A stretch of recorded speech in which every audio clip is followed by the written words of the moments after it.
Elsewhere in Southeast Asia, President Sukarno of Indonesia stirred his populous island nation into a war against the newly created state of Malaysia.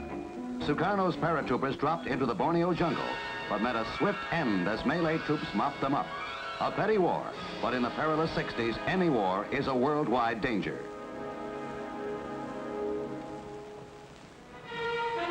Civil war racked Cyprus too. British troops stationed there failed to keep the peace as armed Cypriot irregulars, Turkish and Greek, fought in Nicosia.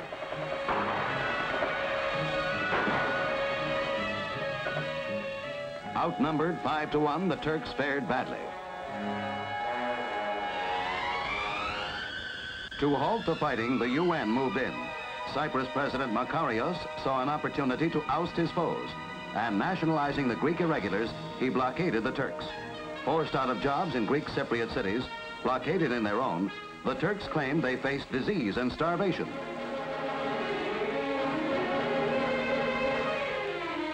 Turkey rumbled its dissatisfaction and promised help. In a surprise attack, Turkish warplanes swept over Cypriot ports, bombing and strafing.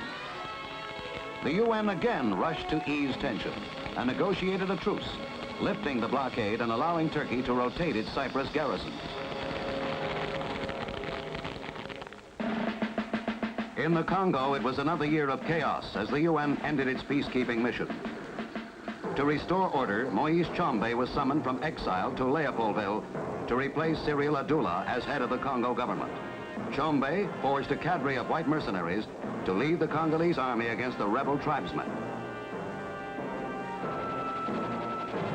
Bukavu in Kwilu province fell quickly, but to the north, Stanleyville, the Congo's third largest city, was in the hands of Christophe Gibenye, leader of the self-styled Congo People's Republic. He was holding 1,200 whites, including 59 Americans as hostage. Turning north, the mercenary army reached Kindu, 400 miles from Stanleyville.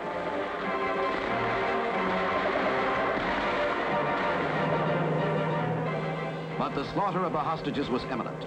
Belgian paratroopers were dropped from American planes on Stanleyville to forestall the massacre. Swift action saved hundreds, but some hostages were killed even as the troopers reached the city.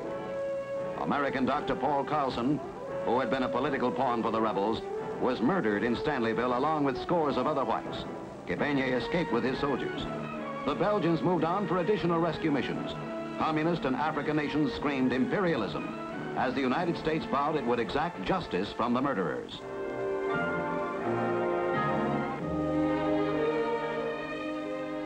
When the rescued hostages arrived in Leopoldville, they told a tale of unparalleled horror, of slow torture, of murder, and even cannibalism.